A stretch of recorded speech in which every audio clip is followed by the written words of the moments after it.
Iya. Halo Pak, saya Aldo Pak. Yang bener atuh. Saya John Ferry Shalom. Saya Excel Persik. Jadi saya Patrice. Hari ini kita mau mempresentasikan tugas dari Bapak, yaitu tentang suara yang dibungkam. Ya. Oke.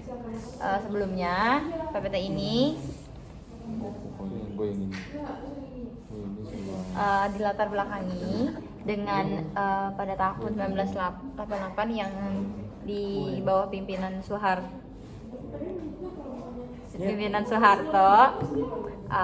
yang dimana pemerintahnya ini menetapkan sistem stabilitas nasional yang cukup ketat ya, dan hal ini tuh berarti semuanya tuh dianggap dapat memicu kegaduhan, konflik, kritik yang pada akhirnya akan pemerintah hapus. lanjut. Ini bagian Mekanisme kontrol. Oke. Yaudah gue yang kontrol. Jadi ada beberapa pihak dari negara yang bisa mengontrol mekanismenya. Yang pertama itu dari Departemen Penerangan, dia itu bertugas untuk mengawasi media massanya. Jadi kalau misalkan ada koran, majalah yang berani mengkritik kebijakan pemerintah, izinnya tuh ataupun bisa dibilang juga SIUPP-nya tuh langsung dicabut. Dan juga ada yang terakhir Kejaksaan Agung, yang dimana Kejaksaan Agung itu memiliki wewenang untuk melarang peredaran buku-buku yang dianggap meracuni pikiran rakyat yang menyebarkan ideologi yang terlarang, yang dimana bertentangan dengan pemikiran pemerintah. Selanjutnya adalah karya-karya Wiji Tukul, di mana Wiji Tukul merupakan tokoh pembela rakyat pada zaman itu. Dia membuat puisi-puisi yang seperti Peringatan dan Bunga dan Tembok.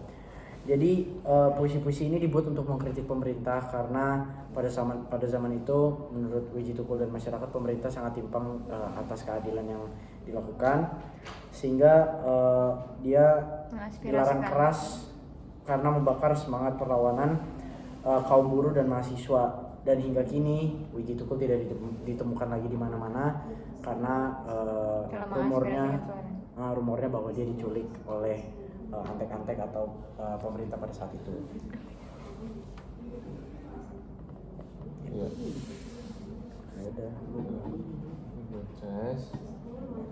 Oke, selanjutnya akan dijelaskan oleh saya terkait yang kedua itu ada Pramudian Anantatur terkait tetralogi buruh, yang dimana ini tuh adalah sebuah sastra balik juruji, meskipun hal ini ditulis di pengasingan Pulau Baru Buru.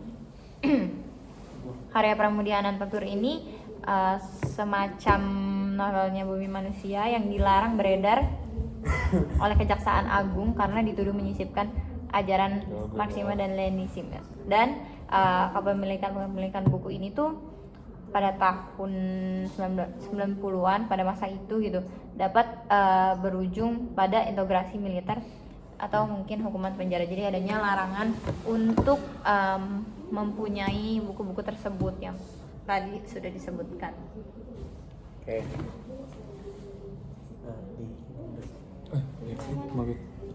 Ya, selanjutnya saya akan menjelaskan tentang bagaimana musik dapat menginterpretasikan kritik terhadap pemerintah. Salah satu artis pada zaman dulu yang sempat mengkritik pemerintah yaitu Iwan Fals. Dia membuat lagu-lagu seperti Bento, Bongkar, dan Surat buat Wakil Rakyat. Jadi lagu-lagu ini dilarang tayang di TVRI dikarenakan kritik terhadap pemerintah dengan halus, tidak langsung. Dan konser-konser Iwan Fals dulu seringkali digagalkan dikarenakan pemerintah tidak mau Iwan Fals untuk menjerumuskan pemikiran masyarakat terhadap ketidakadilan pemerintah pada saat itu. Dan karena adanya Iwan Fals, musik bisa menjadi bahasa universal yang menyatukan kemarahan rakyat terhadap korupsi dan ketidakadilan pemerintah. Oke, jadi lanjut juga ada alasan utama pelarangan dari sebuah karya atau sebuah pencetusan dari seseorang atau siapapun itu, yang pertama ada ideologi. Jadi segala hal yang berbau atau berkaitan dengan kiri atau komunis dianggap ancaman latin bagi stabilitas nasional. Terus juga yang kedua ada subversif, karya yang dianggap menghasut rakyat untuk melawan pemerintah yang sah atau melawan yang pemerintahan di zaman Soeharto itu dilarang. Itu masuk ke subversif. Terus juga ada moralitas. Moralitas di sini artinya adalah alibi sensor untuk membungkam kritik sosial dengan dalih menjaga norma kesusilaan masyarakat. Belum dilanjut ya? Gua. Ya. Seperti yang dikatakan oleh Seno Gumira Haji Dharma, dia itu seorang penulis cerpen yang berjudul Saksi Mata yang menyangkut terkait tragedi Timur Timur. Ketika jurnalisme dibungkam, sastra harus berbicara, karena ketika jurnalisme berbicara dengan fakta, sastra bicara dengan kebenaran. Ya, terus Oke, jadi ada juga dampak jangka panjang dari tindakan-tindakan yang dilakukan oleh pemerintah pada saat Orde Baru itu. Jadi pada saat Orde Baru itu ada ribuan judul buku yang disita dan juga dimusnahkan.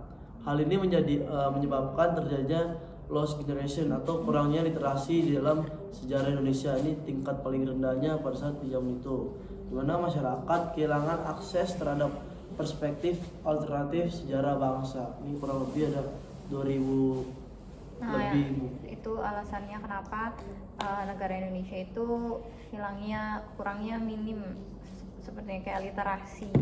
Dan pada masa itu tuh pemerintah ingin masyarakatnya bodoh agar ya mudah untuk dikelabui oleh pemerintah. Sekian dari presentasi kami, Pak. Saya Aldo pamit. Saya Bujang, saya Fere. Saya Excel. Saya Beatrice pamit. Terima kasih, Pak. Siapa?